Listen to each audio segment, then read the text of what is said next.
Let me now say that I forgot to mention earlier that the PVA also has a sort of catchphrase, as it were, and it's prosper in Pennacook. And that should sound a little familiar tonight to our special guest and friend, Matt Walsh, who helped to coin that, I believe, many years ago. And Matt also, by the way, I think still holds the record for most presentations at PVA annual meetings. Congratulations, Matt. He's not gonna doubt that one. That's good. It was a tradition for a while. I'm glad to see it return. Matt, as you know, is Concord's, and I got to read this, Director of Redevelopment, Downtown Services, and Special Projects. He does all that. And tonight's presentation is about TIF, or Tax Increment Finance Districts. This subject matter came about from one of the prior meetings that we had where folks in the audience were asking a lot of questions. We got the sense that there was a lot of confusion and that the community needed to hear more about this. So I think Concord is very fortunate actually to have Matt's expertise and experience on this issue. I have heard our city manager say that we perform TIFs better and know more about them than anyone in the state, and that puts Concord at a real advantage.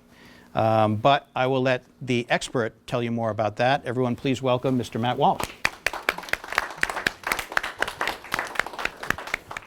All right, well, it's good to be back. I appreciate being here. In my typical fashion, this presentation is longer than you want it to be, so I'm going to go through it as fast as I can. I know the mayor's back there going, gosh, I've seen Matt do this so many times with long presentations. Tax increment financing, show of hands, who's heard of this in the room? TIF, you've heard of it? Okay, you know a little bit about it. It's not the job tonight, let's see if this will work. This is what we're going to go over. We're going to talk about a little bit about economic development in Concord because TIF is an economic development tool. We're going to talk about what it looks like in the US and in New Hampshire and how Concord has used it over the years. I'm going to give you some hypothetical scenarios with some math to show you how this actually works. And then talk about our return on investment. So goals of city economic development. That's basically it. And none of these are going to look unfamiliar to you. Why does the city get involved in local economic development? We do this for tax base expansion, long-term tax base expansion, recruitment and retention of businesses, job creation, job retention, elimination of blights, which happens a lot, vitality, and we basically want to turn Concord into the place where people want to live, work, play, and be here. It's about making Concord attractive in the marketplace. But there's other reasons why we get involved, and typically economic development in some of these special projects that we talk about, actually all of them, wouldn't have happened on their own.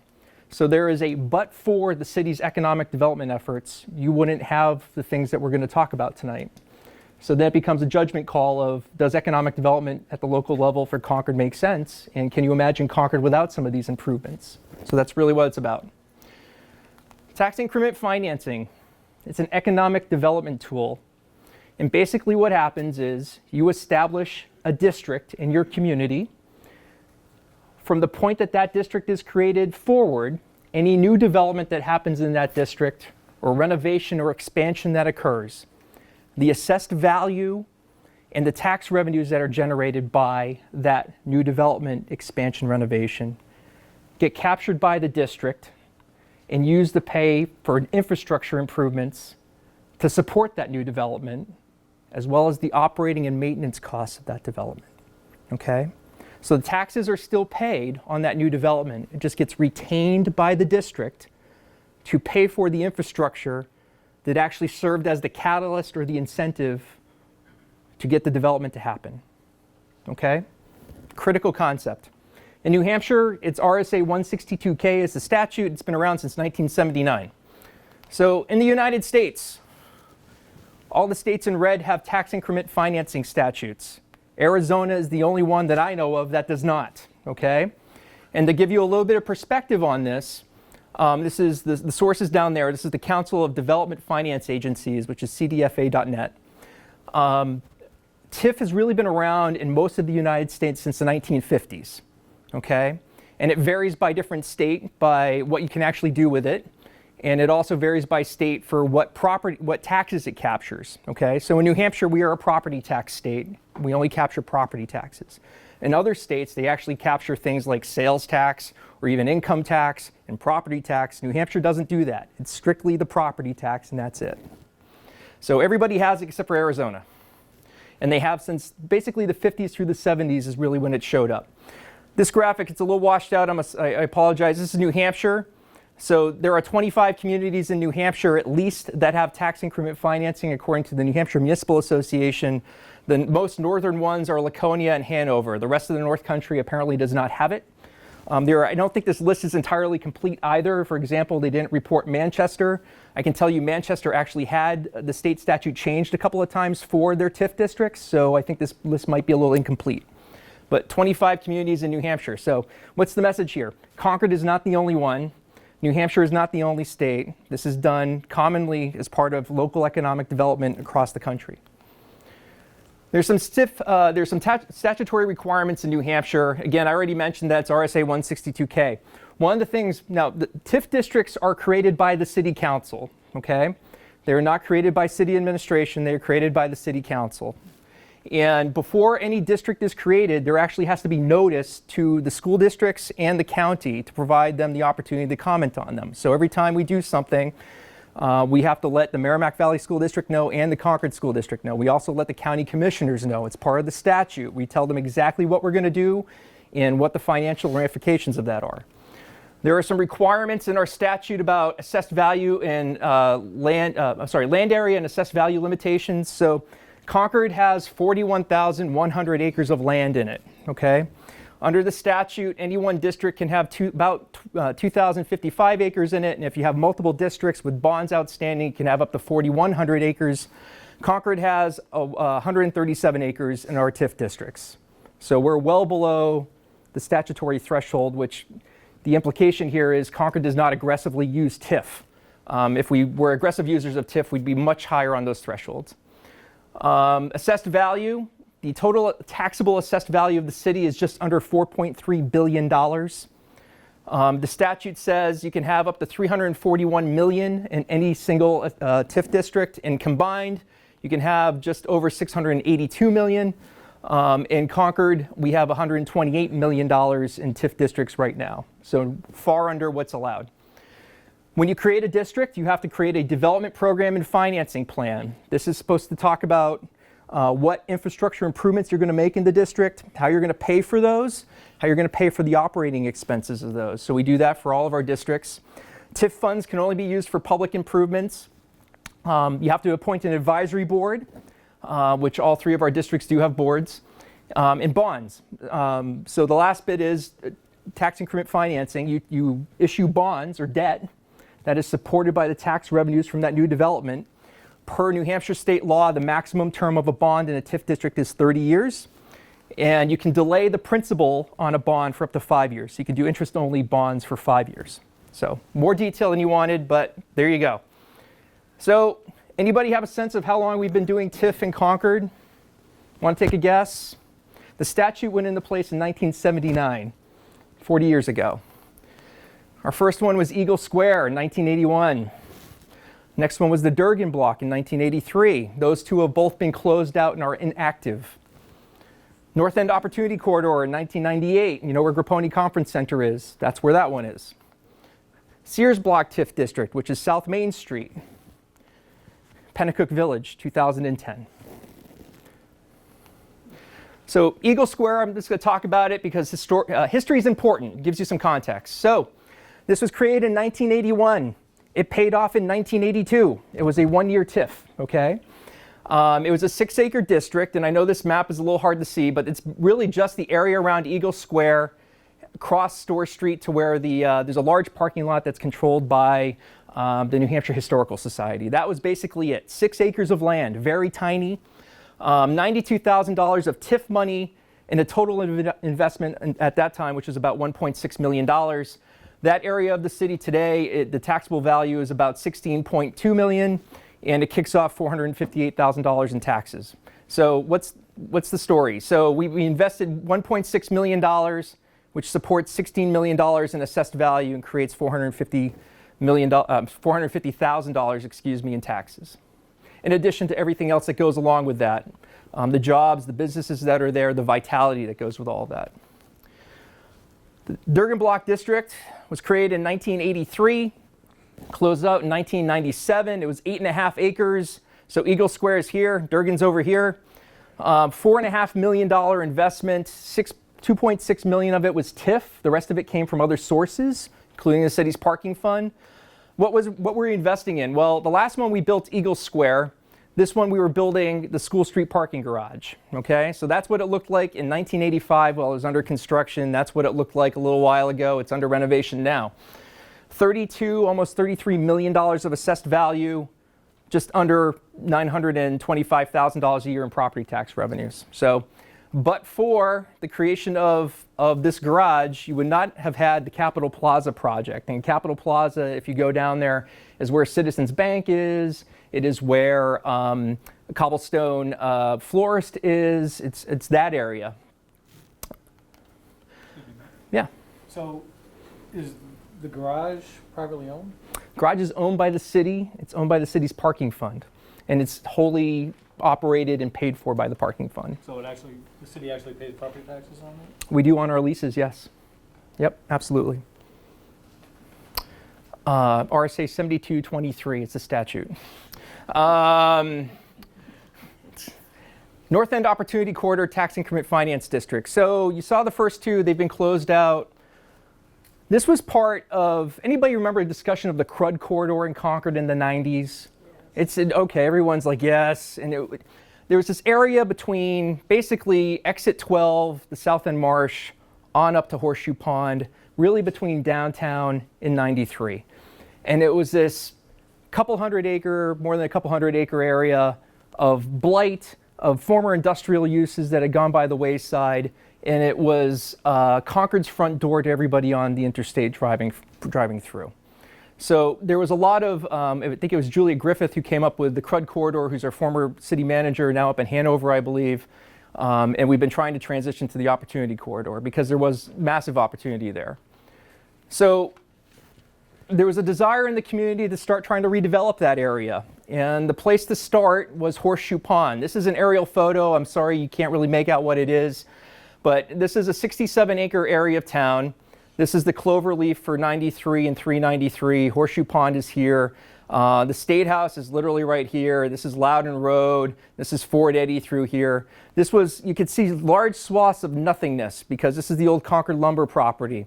And you can see this is the old Page Belting complex, and you'll notice that Constitution Avenue is not there. So a little bit zooming in here, this is what we were dealing with. Large blight in the capital city next to two interstates that was laying fallow and not in its highest and best use, but also not great for our community from a vitality perspective. So Page Belting was here. This is the site of actually the new Grapponi Conference Center. It's right there. Constitution Avenue comes up like this. It didn't exist at the time. So it was a brownfield site. It was contaminated. Dozens of vacant buildings that needed to be addressed. How to do this? And it was going to take infrastructure because no private developer was going to go in there, buy this up, clean it up, without city involvement in helping with that effort and building the infrastructure to do it. It just would not happen. So, but for the TIF, it did. So today, this is what you have. You have a district which is about 68 acres. We've put in about $7.8 million of TIF. It is the total district, everything in this yellow dash here, the taxable value of that property is $55.6 million. Of that total, $4.8 million is the base value. That was the value at the time that the district was created that has been adjusted for real estate fluctuation over time, okay, as the market has waxed and waned, but it's 58. It's at 4.8 million. We have created $50.8 million of new assessed value. So Grapponi Conference Center, Concord Horseshoe Pond Urgent Care, graphic packaging, Delta Dental, renovation of the Page Belting Mill, which was vacant, all of that sort of stuff. The building that was built by Weston Solutions, which is now Naren, all of those are in that mix, okay? So we've developed about 472,000 square feet of real estate building, either developed or redeveloped it, and that's what the snapshot is. So this is what we were doing. We were out there. I'm sorry this picture is so grainy. Of all the pictures in the city's archives, this is the only picture that exists that anybody knows of us actually building the infrastructure. But this is Constitution Avenue being constructed. The railroad had to be relocated. This is the Grapponi Conference Center under construction. Anybody remember the old coastal concrete plant that was down there near the Agway? Remember all that?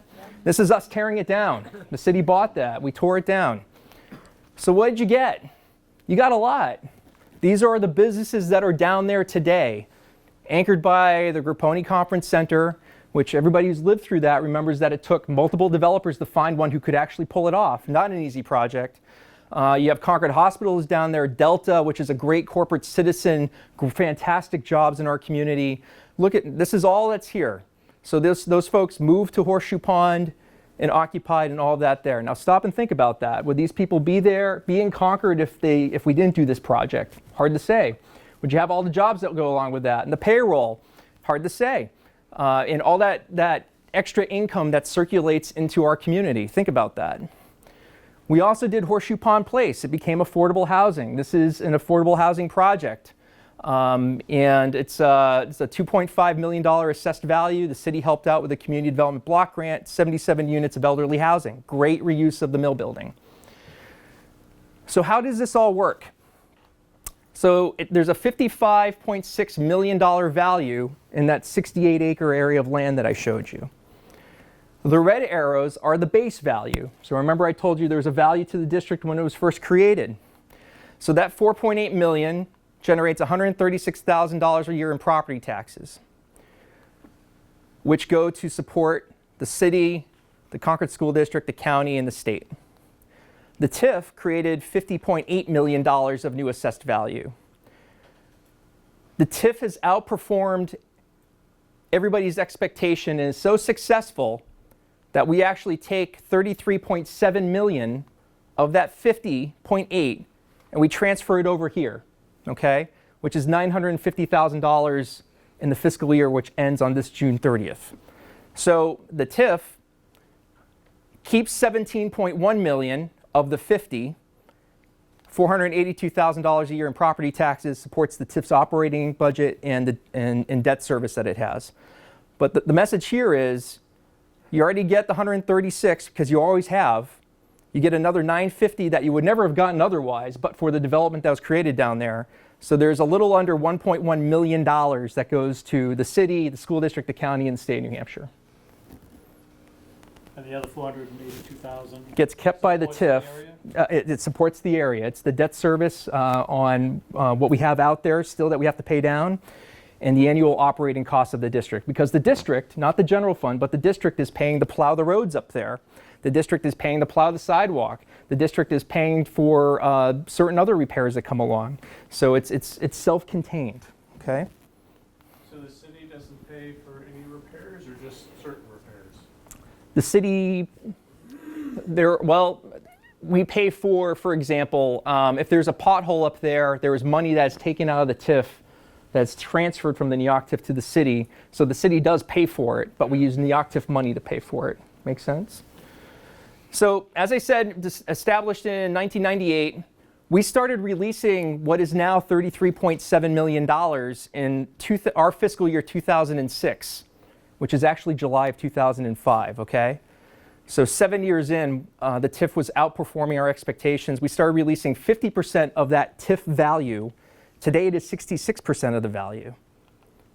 Does anybody want to guess how much the TIF has spun off from that captured revenue to support the city's general fund, the school district, the county, the state of New Hampshire, since July of 2005 until now? It's $8.6 million that we would never have had otherwise, but for the investment that was made to support that new development that happened there. How does that get used? So let's start here. The city collected $2.983 million. 35% of it came to us because it gets prorated by the tax rate. 44% of it, or about $3.8 million, went to the Concord schools. $950,000 went to the county. Another $800,000 went to the state of New Hampshire for the education tax. Would never have happened but for the investment that the city made. This year, which starts on July 1st, the TIF is going to send another $970,000 on top of that $8.6 million that it's already paid over the last, call it 13 years or so. Okay? So the purpose of TIF is exactly this. It is supposed to create new assessed value that after the TIF district gets stabilized or pays itself off, comes to support you in long-term tax base expansion, but with also everything else that goes along with that. Tax revenues, job creation, vitality, business retention, recruitment. There is a project that the council is looking at right now, which would be a subsequent phase of the TIF. We've been talking about this for about a decade. It is to build Store Street Extension, which will take it from the end of Constitution and South Commercial Street through the old Agway down to Store Street, just like that. Okay? This was always part of the original concept, but the city shied away from it initially because nobody was sure if the TIF was going to be successful. We hadn't done TIF in a long time, and we weren't sure if we could afford it. But it's something that the city's been having growing interest in for a long time now, to the point that we actually acquired the old Agway and other properties down here, the Tunis property, to make that work. And that's what it looks like today. If you're going north on Store Street, you'll be able to go just through here, right up to where the smokestack is. That's Page Belting, just like that. Now to do that, it's an $8.7 million project. $7.3 million from the TIF, $1.4 million from other funding sources. And it will require the TIF to go for a period of time longer. It could be another 20 years, but we would make this work, hopefully, only on the third of the assessed value that the TIF keeps. We would continue to release the rest of it. That is the goal, is to make this all work based on that third. Question? So if you create a TIF, that money is coming from the property values within that TIF and no longer go to City of Concord, right? That is correct. It gets captured by the TIF. All right. So you've sequestered that amount of money for the TIF, but how does a road generate any new value? Well, At least until you develop the properties attached to the road. the road supports the infrastructure that's there, the assessed value infrastructure that is there. Could the road support future redevelopment of Stickney Avenue? It could. And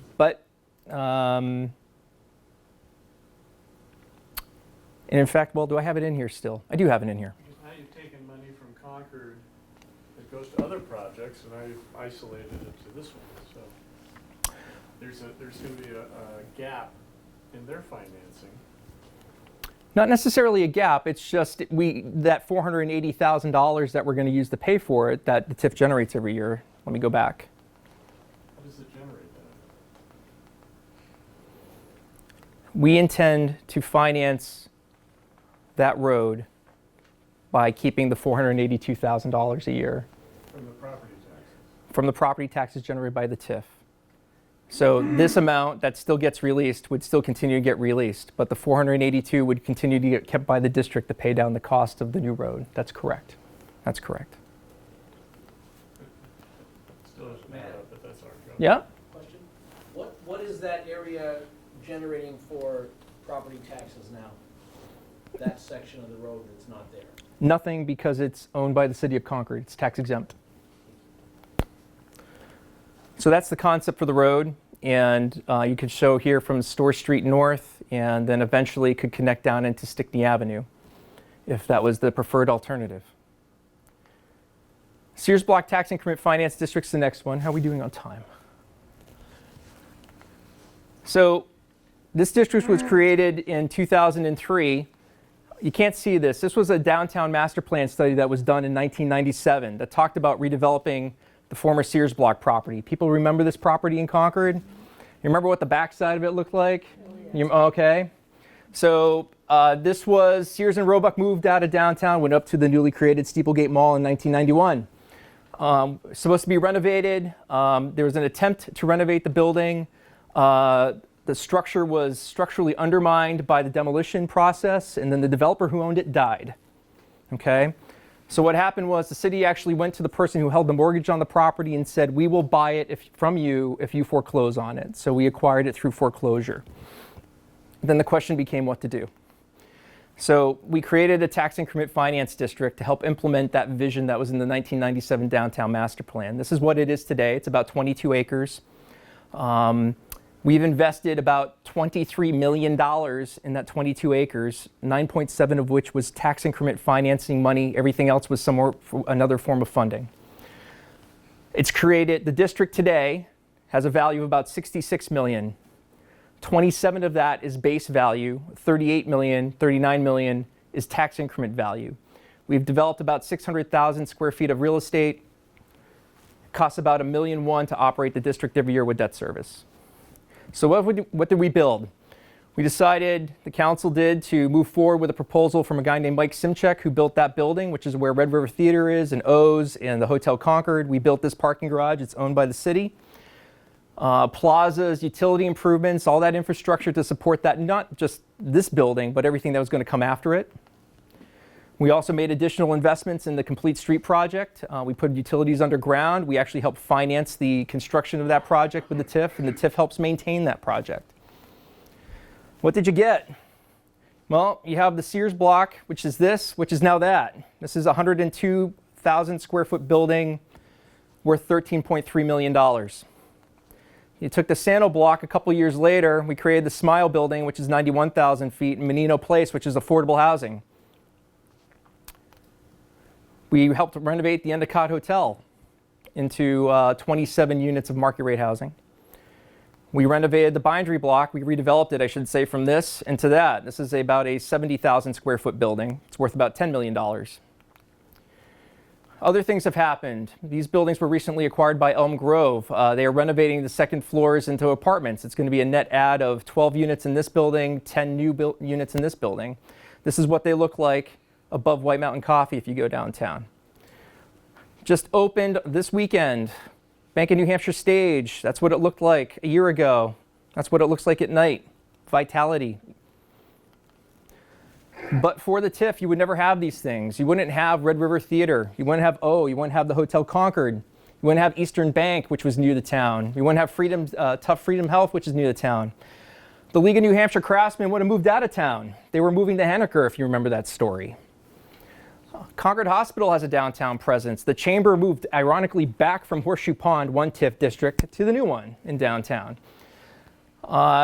Gibson's Bookstore, not a new business. It's been in Concord for almost a century, but they tripled their space. It's business retention, vitality. They went from a 4,000 square foot space to 12,000 square feet.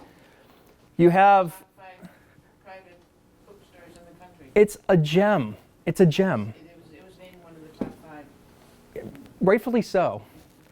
Bitware, which was a business already in downtown, moved into newer and better space so they would stay in downtown and continue to grow.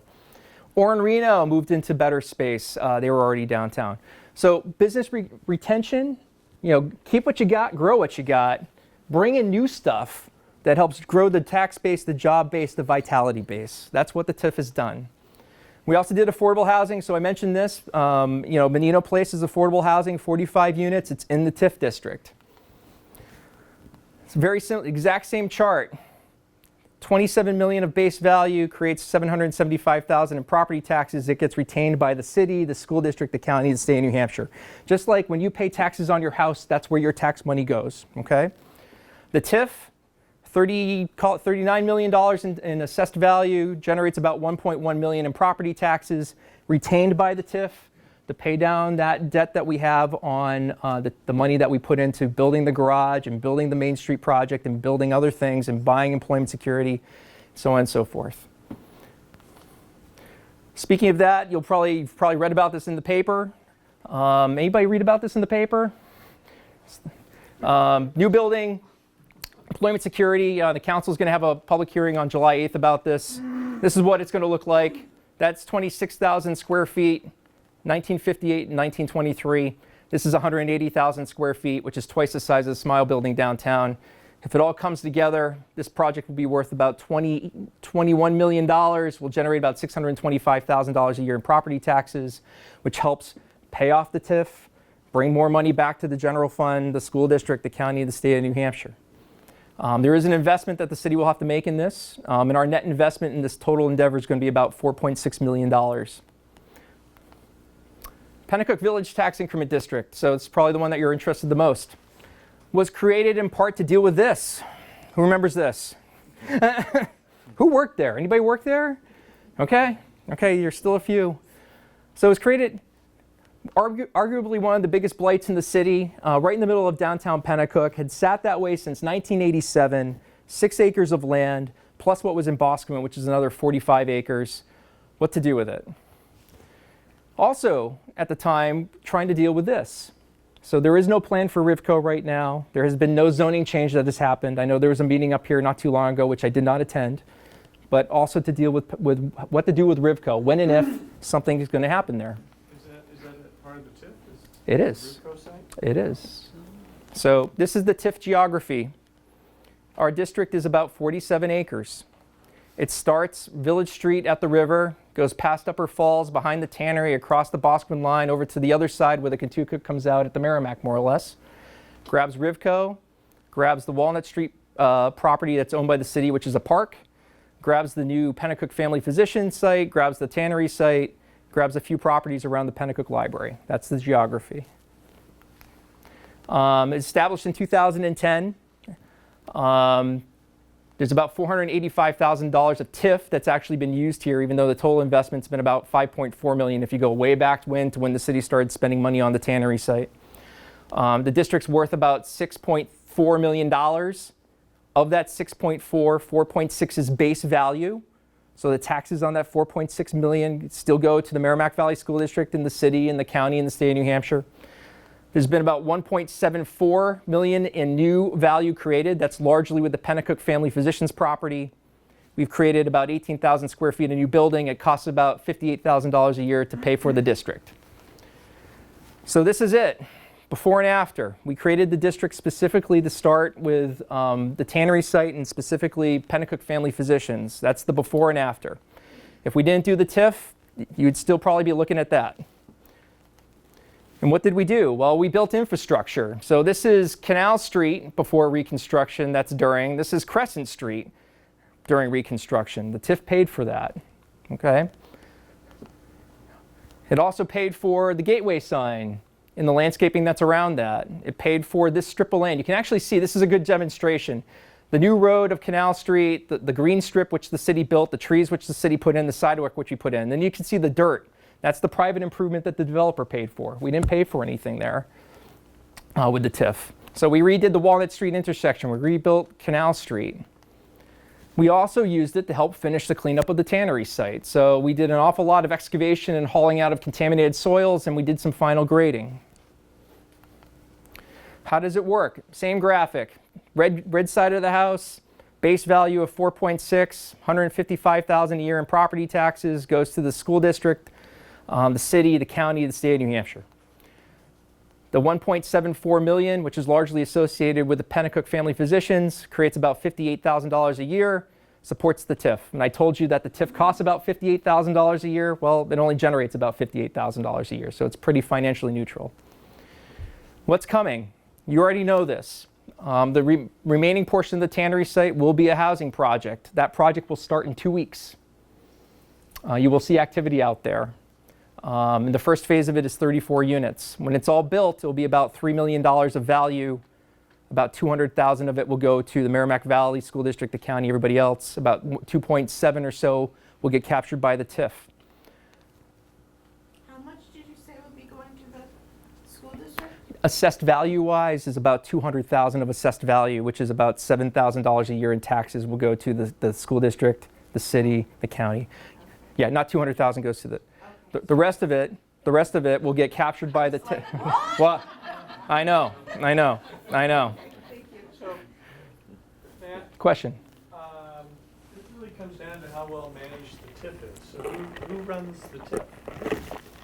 So that we can get it paid off quickly and get this new increment of property value back to the regular city tax rolls.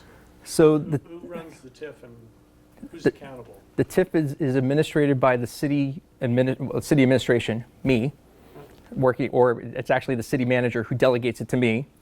The policy is driven by the city council with input from an advisory board, okay?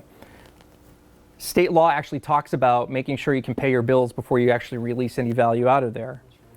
When there's additional investment that is made in a TIF district, it has to go through a process of amending all the documents, public hearings, approval by the city council.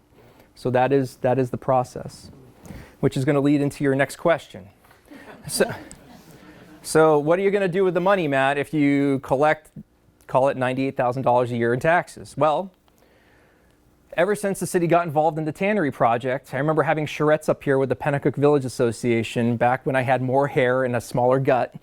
And we talked about doing a riverfront park. So we are actually only selling 2.5 acres. The whole tannery site is about 4 acres. We're only selling 2.5 acres to Caleb to do their housing project. This is the new Pennacook Family Physicians. The remaining 1.5 acres on the river is being retained by the city for a new riverfront park. The cost of that park could be about $1 million. If it was going to be paid for by the new development here, it'd be $800,000 that could be paid for by the TIF. $200,000 would have to come from other sources. So there's going to be a policy decision for the city council at some point. This is the last budget, the budget that the council just approved last week, which starts July 1st, talks about the city administration coming forward to start with $50,000 request from the TIF to start design of that park. So it wasn't actually included in the city budget because we have to amend the TIF district to do that, but it's out there. And that, so we could do design as early as this coming fiscal year and construction about 2 years from now. Now, on that, where does the property line for Pennacook end where Bosquen starts? Do you know? Yep. So the line is literally right about there. Okay, so where that zigzag. Sorry, my hand is so shaky. That's goes right across like that. Yep. Get your cup of coffee? Give me another cup of coffee. I know, exactly. Sugar and caffeine and being huffed up about doing a presentation. So you're going to ask, okay, well, what happens if we don't take all the money, but we still want infrastructure improvements in the district, okay? Because you don't have to. You don't have to take, even though the TIF under the statute has the ability to capture all the property taxes from new development that might go otherwise to the school district or the county or the state of New Hampshire, it doesn't have to be done that way. So I'm going to give you some examples of hypothetically what that would look like. I don't know if you're going to be able to see this. You're not going to be able to see this. So what I have here, part one, let's say there's $10 million of new development that could get created. And the city wants to have this created, but it requires an infrastructure investment, okay? The project can't make it go on its own. So it's $10 million, but the property's already worth $1 million. So the net that you actually can capture on tax revenue is on $9 million. Make sense? Make sense? Okay. What you have here, part two, is the property tax information. So what I have here is the Pennacook rate. So I'm going to assume this project is in Pennacook because that's what you guys care about. It's where you live. So the current tax rate in Pennacook is $33.60 a thousand, of which $18.93, this red line right here, is the Merrimack Valley School District. Okay? So combined, on that $33.60, it would generate on $9 million of TIF increment assessed value, creates about $300,000 of property taxes. Now, when we put together a TIF district in City Hall for the City Council to consider, the city administration makes our financial projections conservative. So what do? I take 80% of that $302,000 because the project might not come out the way that the developer thinks it will come out.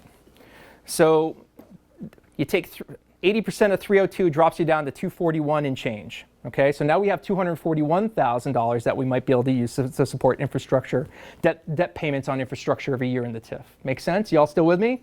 Okay. So then, but you also have to pay for the district's operating costs. So in this example, I said I'm going to, for giggles, $30,000 a year to run the district, which is probably light, but it's $30,000. So you start off with 302. I drop it down to 241 because I'm conservative. And then after $30,000 a year, I have $211,000, call it $212,000 a year in net property taxes from the TIF that I can use to support infrastructure improvements, debt service for infrastructure improvements. You run that through a simple calculation. I used 3.5% interest rate for a bond. I used 20 years, and it will give you just under $3.1 million. So the city could support $3.1 million of infrastructure improvements for that new $10 million development. Everybody follow how that works? Did I lose anybody? Provided the development happens. So the next question is going to be, well, what if we don't want to use the school district? What if we want to make sure that the revenues for the school district go to the school district from this new development? Okay. Same calculation. So still a net of $9 million of new assessed value. It's now a $14.67 tax rate and not a $33.60 tax rate. Okay. Makes sense? $132,000, but I only take 80% of that because I want to be conservative. So it's 105, and then after I drop out 30,000 for administration, because we might have to plow streets, we might have to maintain landscaping, we might have to fix potholes, it gives you about $75,000. And when you run it through the same calculation at 3.25% for 20 years, it gives you $1.1 million. So what happens? Either somebody figures out how to make up the $2 million, or the project doesn't happen. That's what happens, okay? Well, what's the last one? Some people come to me and say, Matt, you can do 30 years of bonds in a TIF district, which is true. I told you that at the beginning of the meeting. Well, still $9 million. I'm still not going to take the school district tax rate, so it's still, call it $14.67. Still gives me the same $75,000. When I do 3.25% at 30 years, I can now support, instead of $1.1 million, I can support $1,435,000. So closer, but it might not get it done. And that is the dilemma. You want the project to happen. It can't pay for itself. You really like to grab the school district portion of it so it can go back to the school district. But if you do that, you might not have the project happen at all. That is the world that we live in. Okay? Return on investment. So why do we do this? So if you take our 3 active districts combined, since the oldest one, which is Neoctif, was done in 1998, we have invested total funds of $36.1 million, of which basically is 50-50. Call it half TIF, half other funds. Total of $36 million. What have we done? We've built about 1.1 million square feet of space. That is more than twice the size of the Steeplegate Mall. We have created $91 million, actually $91.5 million of new assessed value. Remember I told you all the TIFs combined were $128 million at the beginning? The new assessed value that was created because of the investments is $91.5 million. Basically, for every dollar that we put in, we got $2.53 back in assessed value. That's not that bad. Not at all. We generate about $2.6 million a year in property taxes in those districts. It's a lot of money. A third of that, actually $950,000 or 37% of that gets released now because the Horseshoe Pond District is doing so well. So I realize it's a lot of money that gets captured in the TIFs, but we're giving more than a third of it back to you now, and eventually you'll get it all. So on top of all those financial benefits to the city, you have all the other economic development benefits, which were, remember, we have long-term tax-based expansion. We have businesses where we're able to stay and grow in Concord, and we have new businesses that showed up, and those all have jobs that go with them. You have eliminated blight. You have created vitality. You've got a place where people want to live, work, play, and invest. And you got to remember that stuff wouldn't have happened but for the investment that the TIF districts have made, okay? And then if you really want to think about it for a while, if you've been here for a long time, just think about it. If the city didn't get involved in some of these things, what would your community look like? The tannery site would still be sitting there the way it is today, as it did in 1987. That's probably not good for Pennacook or the city. You wouldn't have all the economic development benefits that have accrued. Would Concord be as vibrant? Would the quality of life be as good? Would you have the same economic opportunities? Would Concord be as desirable? That's really what it comes down to. Have you all stayed awake? I'm done. Dave, how are you? I have a couple questions on this. So, let's say rib coat. So, the figures you were giving us were on that site. But what if more the rib coat site and those develop? Does that just pay it off? That pays the TIF off a lot faster? You got it. and so then the money comes back off after. You got it. And what happens with a monitor now is moving up there? Does that building increase in value now? It does, but I don't know how much of that will actually get captured by the TIF, because the TIF only captures renovations, expansions, and redevelopments, right? That would just be city tax. I don't know what the monitors had to do to fit up Rivco to make it work for what it's doing there. So I don't know how much of that would go in the TIF, if any, and how much would come to everybody else. So we lose that, so that building would not, actually, if those dollars go to general fund, that won't affect the TIF at all, and that'll kind of be off the TIF roll. They're completely separate, yeah. Right, but I mean, Yep, so you're that- right. That won't be something we can develop and collect TIF dollars. So, you know, what would happen is, I'm just going to zoom back here just because having a visual is helpful. There we go. So right now, all the property taxes with Rivco go to Merrimack Valley School District, the city, the county, the state of New Hampshire. But if it's developed, it'll go way up. If it's developed, it will go up. Now, the question's going to be, is there any infrastructure improvement that the developer from Rivco needs from the city to make that work? We don't know. How much does that cost? And we don't know what Rivco will be worth when it's redeveloped and how much it would generate in tax revenue. So there's a lot of what ifs there. But the bottom line is, could the city make investments on infrastructure to support Rivco? Yes, it could. We could rebuild McCoy Street like we did with Canal and Crescent if it had to, and the project couldn't pay for it. And then it's just a matter of, what is that debt service? How long does it take to pay off? Vis-a-vis what is Rivco worth in property taxes every year? And what's that zoned as? I think it's zoned as industrial at the moment, if I'm not mistaken. I know there was a presentation up here a little while ago with the owner who came up and talked to you all and said, hey, we'd like to do something. That never went anywhere. It's just out in limbo. So, Kathy. Were there any TIF districts in the Concord School District area where you had to say to the Concord School District, we need that money?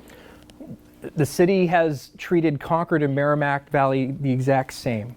So we have captured all of the money in the Sears Block District and the Horseshoe Pond District where Grapponi is.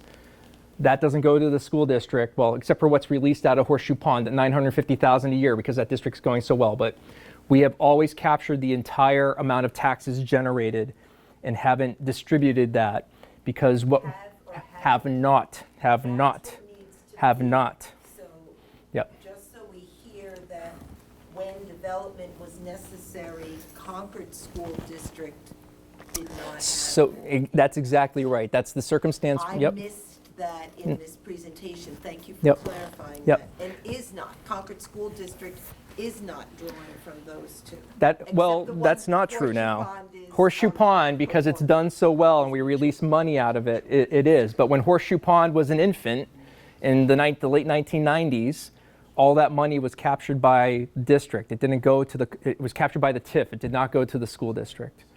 We're still doing that now with the Sears Block District downtown. And the way we do it that way on purpose, because we don't want to say, okay, we're never going to capture any of the school district revenue and then have a problem with the TIF district so it doesn't work financially, and then try and have to claw that back somehow. Because then people have already become dependent upon it, and it makes it hard. It's much easier to capture everything at the get-go and say, okay, we're exceeding expectations, let's start releasing money, instead of trying to get money back from people when they've already depended upon it in their budgets every year. Actually, Matt, how does the school district know that you're about to develop a TIF district? The school district gets they get a very large packet of information from me with a very simple cover letter that says, this is what we are doing, here's the upshot of what we're doing. They are notified by certified mail whenever we do this from my office. And I have never been contacted by either district about anything that the city has done in my tenure with the city, which is almost 18 years now. Oh, Ray. I was just curious, so you talk about operating expenses for the TIF districts. Does part of that also include salaries to administer the TIF? There's an admin fee that's taken out of that. That's true, because it pays for people in the assessing office that have to do a lot of work relative to these things. It pays for a little bit of my salary. It pays for people in the finance office that have to deal with things. So there is a little bit of money that comes out to pay for city staff. In the way back, I'm sorry. I just want to clarify something that I don't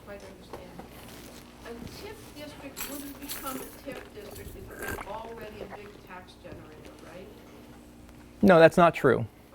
No, so you create a TIF district when there's an area of the community that you want to encourage development or redevelopment of. So could you have a scenario where you have a large there's a large entity that generates a lot of property taxes every year, and then you create a district that happens to include that property taxpayer? Yes, you could. However, remember the rule about the base value. That big property taxpayer already exists at the time that you create the district. So whatever they're paying in property taxes at that time continues to flow to the school district, the county, the city, the state, okay? Now, if that person did an expansion of their building and create a new assessed value, that little bit, the bit from that expansion would come to the TIF, but everything else would still go to the base value. Yes. I'll share. If there's other people. No. There's a counselor behind you, but we'll get the counselor here in a second. He's volunteering, right? So, I mean, in simpler terms, cities have to compete for development, correct? In some respects, yes. And so if you don't, and how many private developers want to come in and build roads, sewer, water, electrical, everything called infrastructure, and then leave it in that land? Why not have the city do that? To help compete for those development dollars, because you've already created a nice fertile piece of land for them to build on, right? I don't think the city has actually gone and used TIF to build something that a developer would have otherwise built. No developer was going to step up and build the Store Street parking garage at $16.4 million. No developer was going to be able to probably afford doing the complete street project as part of their project. Well, that's right, Yeah. because there isn't enough income for them to warrant that investment. Correct.